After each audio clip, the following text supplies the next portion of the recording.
Hello, my name is Jess Hartwell, and I co-own and run Skyskins, a traditional wool-on tannery and luxury sheepskins and home accessories business here on the Isle of Skye. We're delighted to be sponsors of the On Farm podcast, and I'd love to take this opportunity to see if you may be able to help us.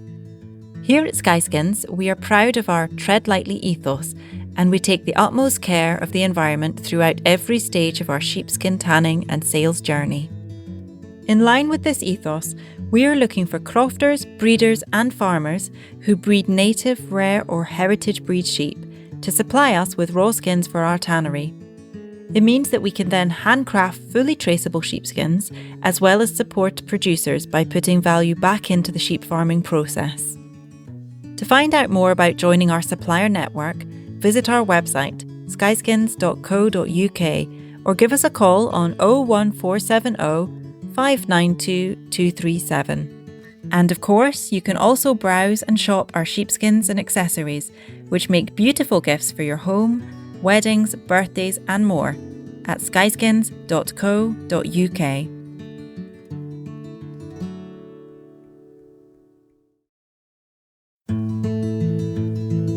Hello and welcome to this episode of On Farm. This is Anna, and this week I am speaking to somebody who is something that I would love to be able to call myself one day, and that is an author. I am speaking to somebody who has written one book and is currently writing her second. And in the first book, she has done some really deep thinking and poured all of her own personal life experiences into the book, and it explores what life is like in rural areas. My name's Rebecca Smith, and I'm an author and journalist, and my first book is called Rural: The Lives of a Working Class Countryside. Now, I look forward to pretty much every podcast we record, actually, because I'm just fascinated by rural stories, and all of our podcasts have a story element to them. But our producer, Dave, lent me a copy of your book, and that's really what's inspired us to be chatting to you today. And I've been really looking forward to it for ages, because whilst I haven't quite finished the book, I have delved into it and I'm really enjoying it. I think it's beautifully written, and I think it's made me think about an awful lot of things that haven't occurred to me before, despite a lifetime of living and working in the countryside. But before we delve into the book and talk about that in more detail, can you just tell me a little bit more about yourself? Both in terms of, where you grew up, but also, what you do these days as well. Yeah, sure. So I grew up in Cumbria, the Lake District. My dad was a forester and we grew up on a country estate. So it was very rural, kind of what people would say was the middle of nowhere, really. And then when I got older, I worked, as you do, in those kind of areas, in tourism and things like that, and earned as much money as I could to go travelling and then start working. I went to university, and then that's, I'm kind of going about this roundabout way. Sorry, Pat. That's okay. Quite a lot of editing. Yeah. Basically, I went to uni in Stirling and did English film and media. And then I kind of fell into radio, actually, and worked in radio for about 10, 12 years, something like that. And then after I had my second kid, I kind of went freelance and decided I wanted to write. I've always wanted to write, is what people often say, but I just never saw it as a possibility. So I went to uni and did a master's. And then that's kind of what this book came from. That kind of kickstarted it a little bit, really.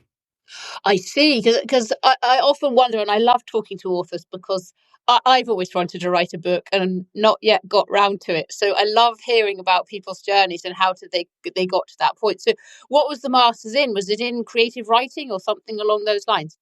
Yeah, it was creative writing. And I always wanted to tell stories. That's all I really wanted to do, I think. And I thought at one point I wanted to be a journalist, and I went for work experience, and they kind of stuck me on a national newspaper in Scotland, and they stuck me on the fashion desk, even though I was like, I'd rather do features, I think. And I was just so uninterested in it. And that's kind of where I just went into radio. And I had lots of different experiences in radio, but it was always telling interviewing people, talking to people and finding out things which I thought was so interesting. But latterly, I worked in the Radio 4 office doing the Book of the Week and Book at Bedtime and drama. And that was when it really became useful to kind of think about how, I guess, how books are structured. And that's when I thought, I think I did lots of little courses if you're interested in writing, because it's something that is really useful to do. Start small, doing small courses in things you're interested in, and then the masters came after that. And I'm good at deadlines. I like deadlines and structure. And so with that kind of help from the masters, the book kind of grew.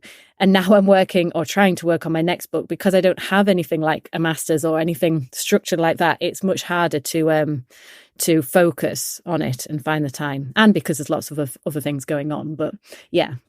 Yes, because you've got a family as well and a job to do, and income to earn, and it's challenging to find the time, I suppose, isn't it? But you taking you through the creative writing again. You did that course, but that could have led you into writing a novel.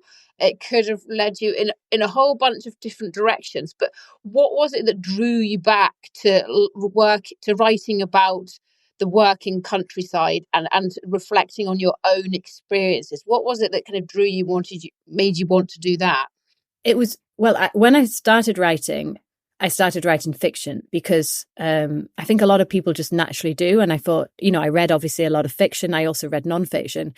But it wasn't when I tried something different in a class at uni that I thought, oh, actually, this feels much more natural to me. And it was nonfiction.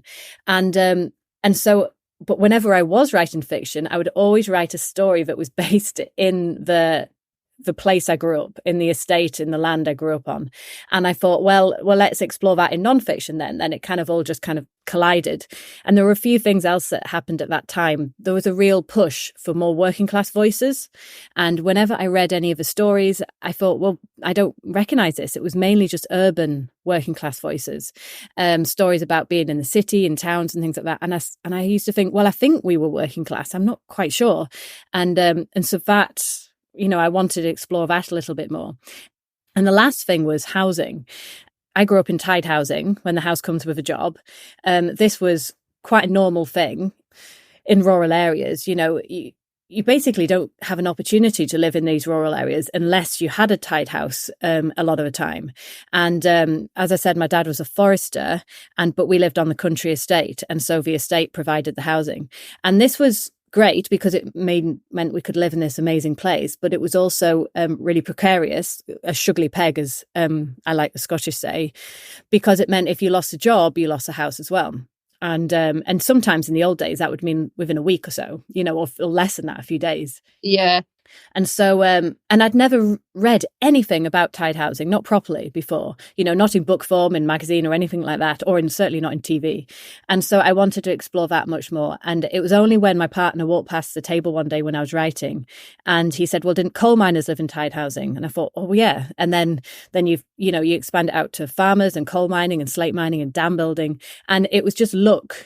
You could say luck, but it was also just natural, I suppose, that when you're from that kind of family who lived in a rural working class area, most of my family had worked in all of those industries. So it was mills and dam building and, coal mining and forestry.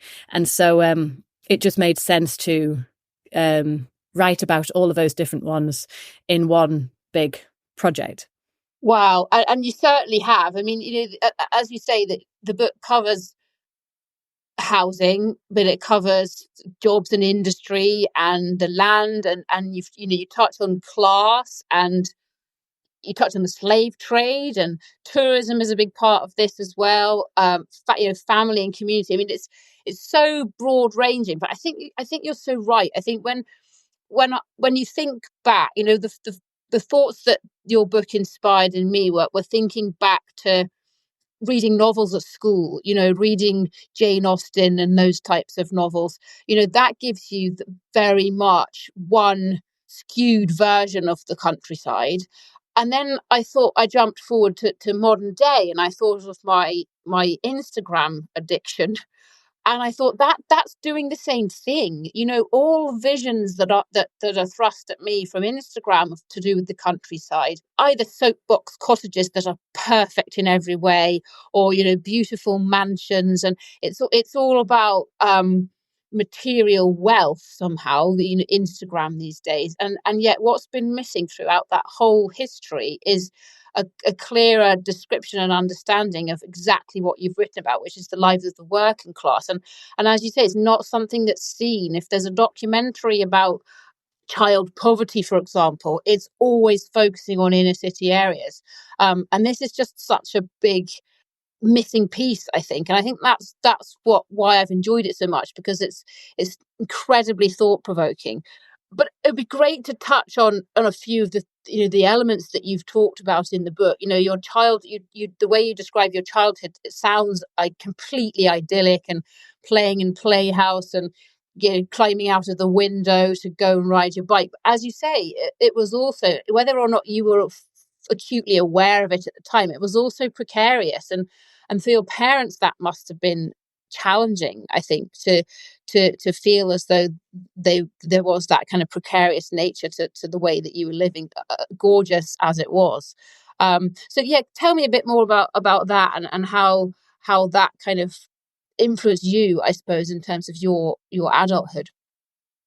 Yeah, I was. It was funny. I was at a conference a few weeks ago, and a woman comes up to me, and I was talking about the book, and she says, "It just has affected me so much living in tied housing. It was hammered into me from such an early age. You need to get something secure," and she really, felt that really necessary. And I was like, "Yeah, we were the same."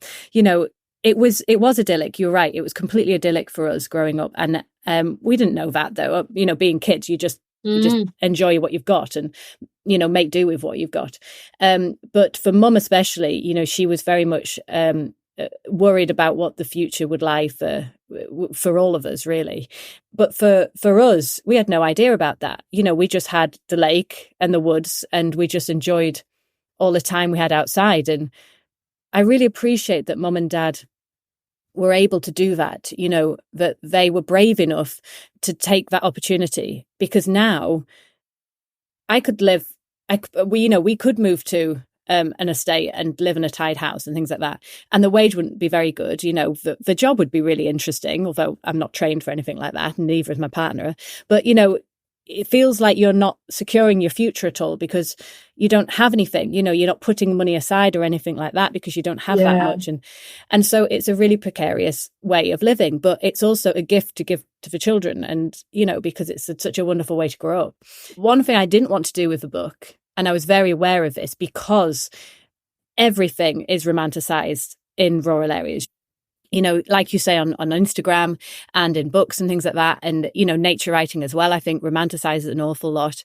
And I wanted to not do that. But what I did in the process of writing the book is romanticize it back to myself. I wanted that childhood more than ever for my own children. And it's just really difficult to kind of, you need to work it all out in your head, what's best for right now and all of that. So. Yeah. And I think what you've just kind of linked to there is how tourism impacts upon all of this, because many people have a desire to move back to the country, or to move to the country for the first time, but the impact of tourism and second homes and holiday lets, etc., means that actually affordability wise, that's hugely challenging for so many people, even on the assumption that they will have work, or they can continue remote working or whatever. But to move somewhere completely remote is a challenge, both in terms of work, but actually particularly in terms of finding affordable housing.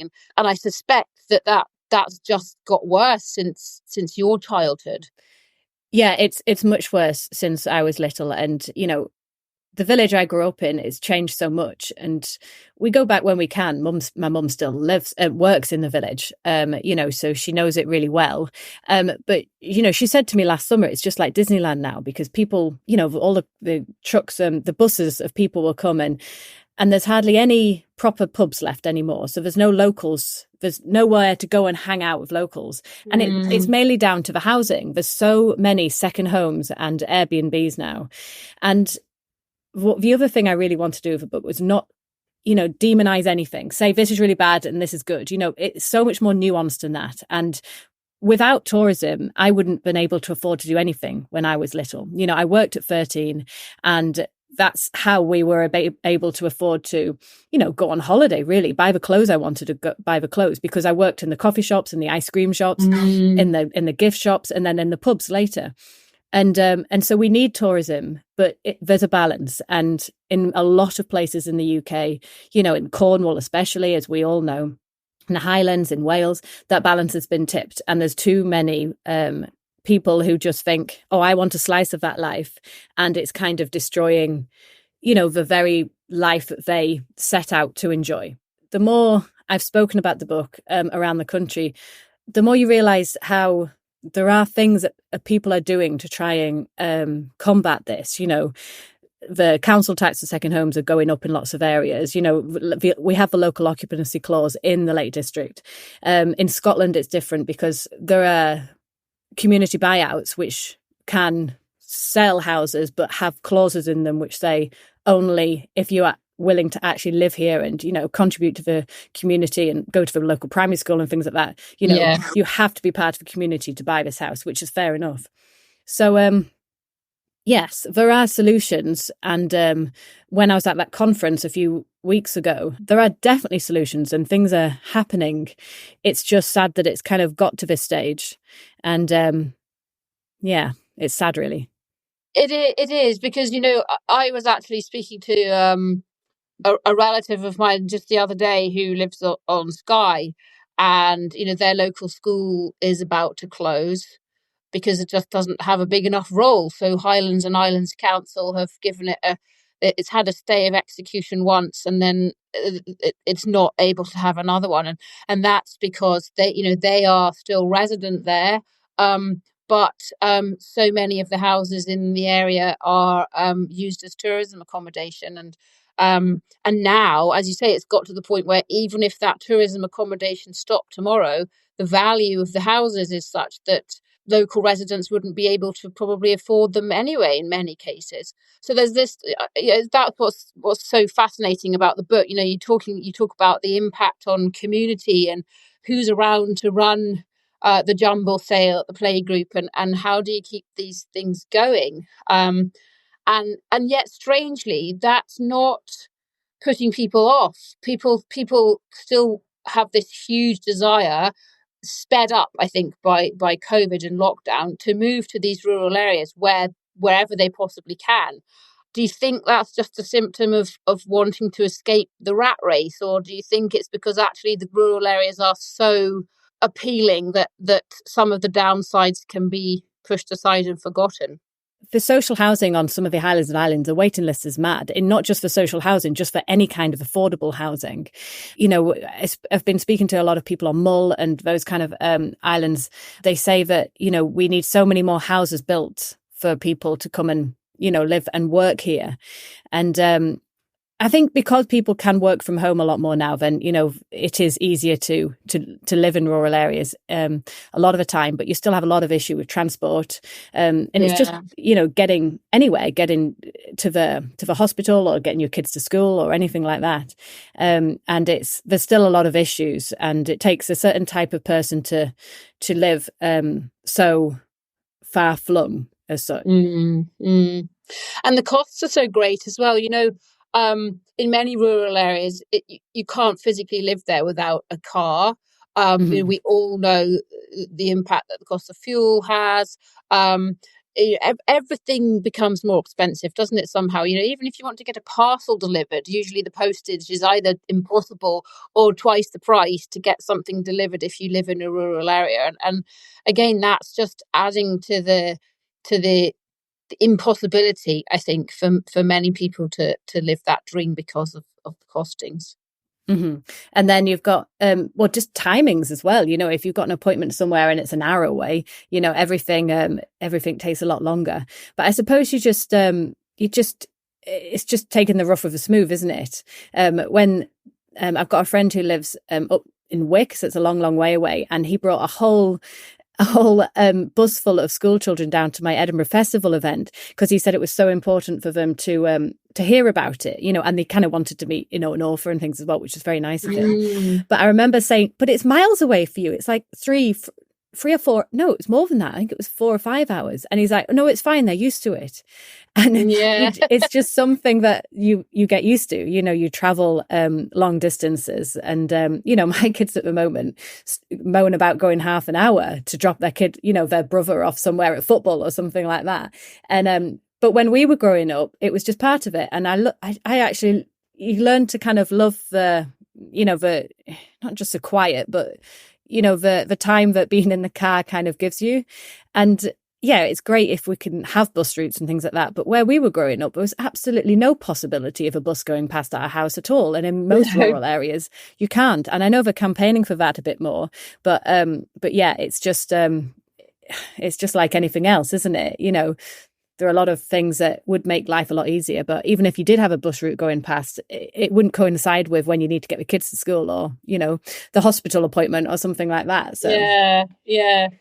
What I find really interesting about speaking to you is that obviously anybody who writes a book, it's part and parcel of doing that you want to be out there and you want to be promoting the book because, you want people to buy it. But I'm sensing from you that it's much more than that. This isn't just you wanting to reach people and sell copies of your book. That I'm sensing that you feel that this is just so important that to get out there and speak at festivals and conferences to give people a much more nuanced and detailed understanding of what life really is like in the countryside.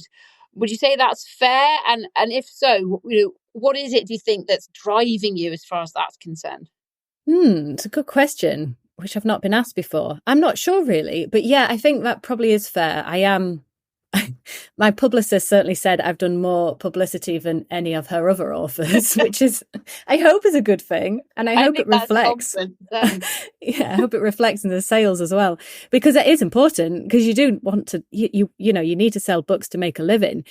But yeah, I am really keen to get out there because also possibly because when I was growing up, not many of my actual friends lived in tied housing, but when you're growing up, you don't meet as many people like you. So I suppose part of that, wanting to talk to people about this, is meeting people like me, who grew up in tied housing or very much in similar situations. And I suppose it's just that connection. It's just making connections with people.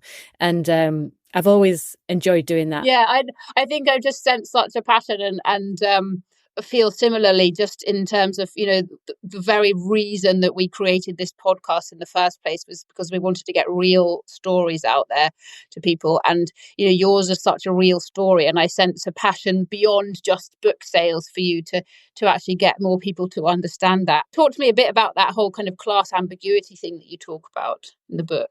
When I grew up, I didn't realise what class was, obviously. You don't. And I knew there was like a divide as such. We grew up on the estate, and by that point, by the time I started remembering things and understanding things, Dad was like the head forester as such. So he was, I suppose, in a sense, middle management. He would manage the people, the foresters below him and things like that. But he was still very much, he worked outside every single day and, came home absolutely covered in, tree needles and mud and things like that. But he had to also be very much okay with and know how to speak to the landowners and those kind of middle managers and the obviously the upper classes as such. And so when we grew up, we hung out with the plumbers' kids and the farmers' kids, and we all played with our bikes and things like that over speed bumps. But we didn't really play with the posher kids because they were away at boarding school most of the time, and we didn't know them at all, And I would have to admit, I was terrified of contacting them, because now it's obviously the eldest son who owns the estate, to say I've written the book about basically about the estate. Well, one chapter certainly about the estate, and I wasn't sure what would happen, whether he would be like, I don't want you doing that or anything like that. But I emailed him and he was absolutely fine with it. He's like, oh, that sounds really interesting. I'm looking forward to reading it. I didn't actually send them a copy. I probably should have done, because I just still feel that kind of, well, that's the thing. When you live in the tied housing, owned by them, you still have that, not a connection. You still feel like if you do anything wrong, you might be, arrested, kicked out. You still have that hanging over you. And it's a very odd feeling. And so, and I obviously still have it now. It's a hangover from when we were little. But I've always found like I said, we're working class. I felt it, we've had very little. We hardly went on holiday, all that kind of stuff.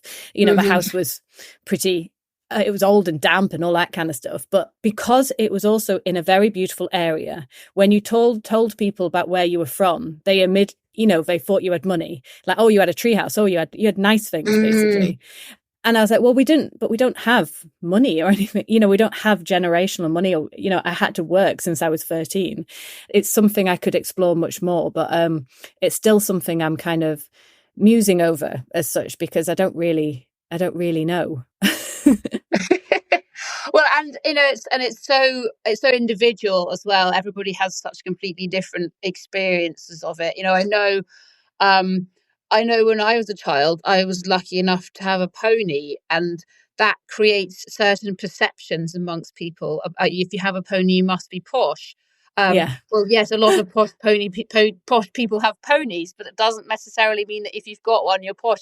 And my first pony was far from posh and caused me a great deal of embarrassment and humiliation. But I just got back on and carried on, and that, a bit like you said earlier on, I was a child, so I actually didn't really notice that there were probably kids there with really expensive ponies that behaved impeccably, rather than one that you just kind of have to put up with. And it is that the perception is so, and still now, we live on a farm. There's some ponies in the field, but it's amazing what happens, what's said at school about, you must be rich because you live on a farm and you've got a pony. And that, that's sometimes quite difficult for my kids to deal with, I think, and to answer. And for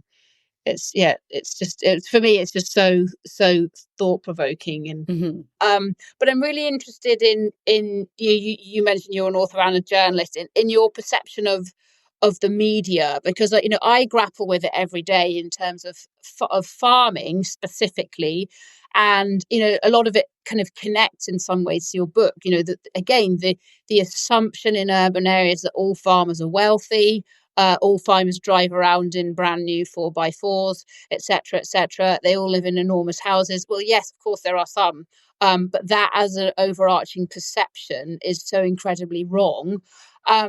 What's your? I mean, we've talked already a bit about the fact that when you're watching television, it all seems to be about an urban population, but with forestry and also the rural, the book. How have you been influenced by media coverage and the way in which we are all kind of conditioned and taught about how things are in the countryside, and how that differs from the reality that you've experienced and written about? I think there's probably there's not enough nuance, and the media, because I've worked in the media, I understand how it works. It never has enough time to delve into subjects in probably the right way, or to do it justice. I used to work in a phone-in, and they would always get two opposing sides, which is fair enough, but still that's black and white. There's no gray area. There's not nuanced, and sometimes as well, there isn't enough context and story, and so there will be an awful lot of statistics and information, but it's only when you're actually speaking to people who work in those environments that you understand the true story of it, if that makes sense. It's the same with housing. My partner works in housing, and we really need new houses, but people don't like big house builders, and the profit they make and all of that kind of stuff, which I can totally understand. They don't like it when a field, is earmarked for 600 houses. I don't like that either, but we need new housing. And it's so, I find it not easy to see both sides, but for some reason I'm able to see more than just, I don't want that here, or, I think that's wrong. Bit of a left field question, but obviously, you've written about your childhood, and we've talked about a lot of what's happening nowadays. If you were to write another version, an updated version of Rural in 20 years' time, what do you think you will be writing about? What elements do you think will still be the same, and what elements might be different? It's a good question. I think, I'm not sure, but certainly from traveling around the country and speaking to lots of different people, I want to say the issues are cyclical. And it feels like when you have an issue in a place, basically there's no homes because, there's not building enough, or maybe there's too many second homes or something like that, or the industry's lost, whether it was, I don't know, a mine or something like that. Things come round, and it might take 20, 30, 40 years. But, for instance, I was at a book festival in Wales, and it was this little village. And it was absolutely beautiful. And we were there the night before. We went to the pub, and there were 3 or 4 pubs in the village. And the one we were in, it was so busy. And I was with some locals who were running the festival, and they knew everyone coming in. And I thought, this is what it was like when I was growing up in Hawkshead. And I know Hawkshead doesn't have that in anymore. And I was asking, there was not one question in the hall about second homes at all. And I thought, oh, that's interesting. And and all the other places, there are, issues with it. And the lady who I was with said there are, we do have them, but there's not that many yet. So I think maybe in 10, 15 years, everyone will want a bit of that, and there will be, buying them. And the same will happen to that. But then in Hawkshead, because there's not much heart of the community left anymore, the houses are going on sale again because people don't want to have a second home there. And so when people can afford to buy them, I think things are cyclical. And so I don't know, in 20, 30 years' time, if I wrote the book again, I think it would be quite a similar book in some ways. I think things would change, climate-wise. I think that would be a huge issue. I think we'll be talking about that much more in various different ways. Like I spoke to someone who's got a space, who have a community buyout in Scotland, in Sutherland, and she's just basically okayed a spaceport to be based there. So then they can, they're renting the land, so then they can earn some money to build some houses for local people. And the spaceport doesn't take up much space. Yeah. And how do you think your experiences back then have influenced the way in which you are bringing up your children? And I suppose that question could relate to any or all of the elements you've talked about in the book. Industry, education, housing, class, community, all of those things. How do you think it's influenced your parenting, I suppose?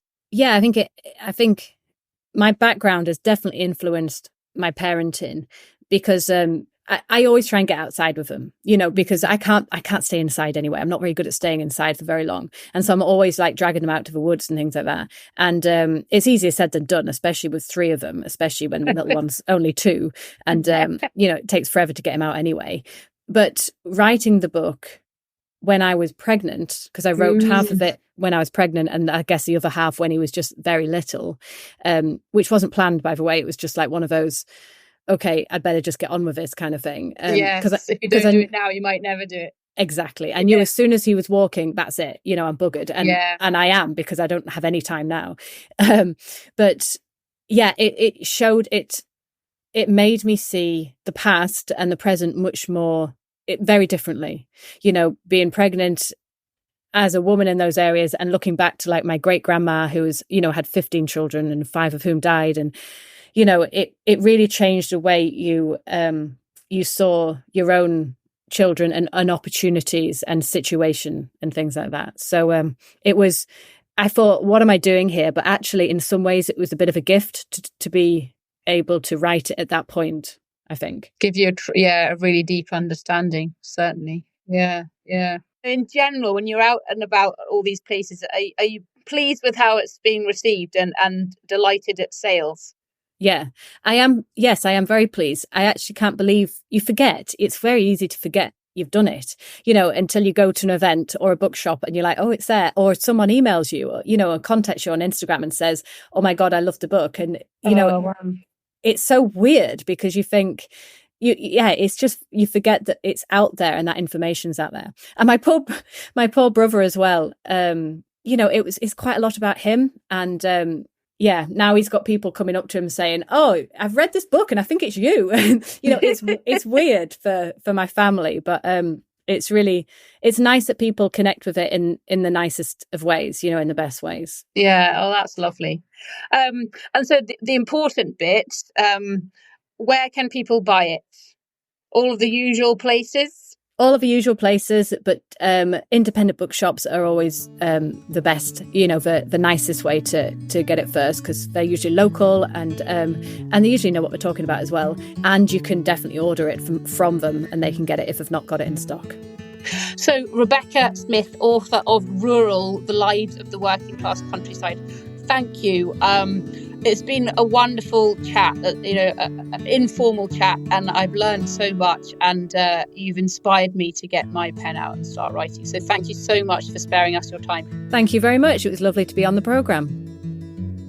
Huge thank you there to author and broadcaster Rebecca Smith. Her book, Rural, The Lives of the Working Class Countryside, is out in paperback at the start of June. As she says, pick it up from an independent bookshop if you can. Our usual reminder, the On Farm podcast is made by the team here at Scene&HerdPR and Marketing. Huge thank you, as ever, to all of you for being here with us and for listening, and we'll be back again soon.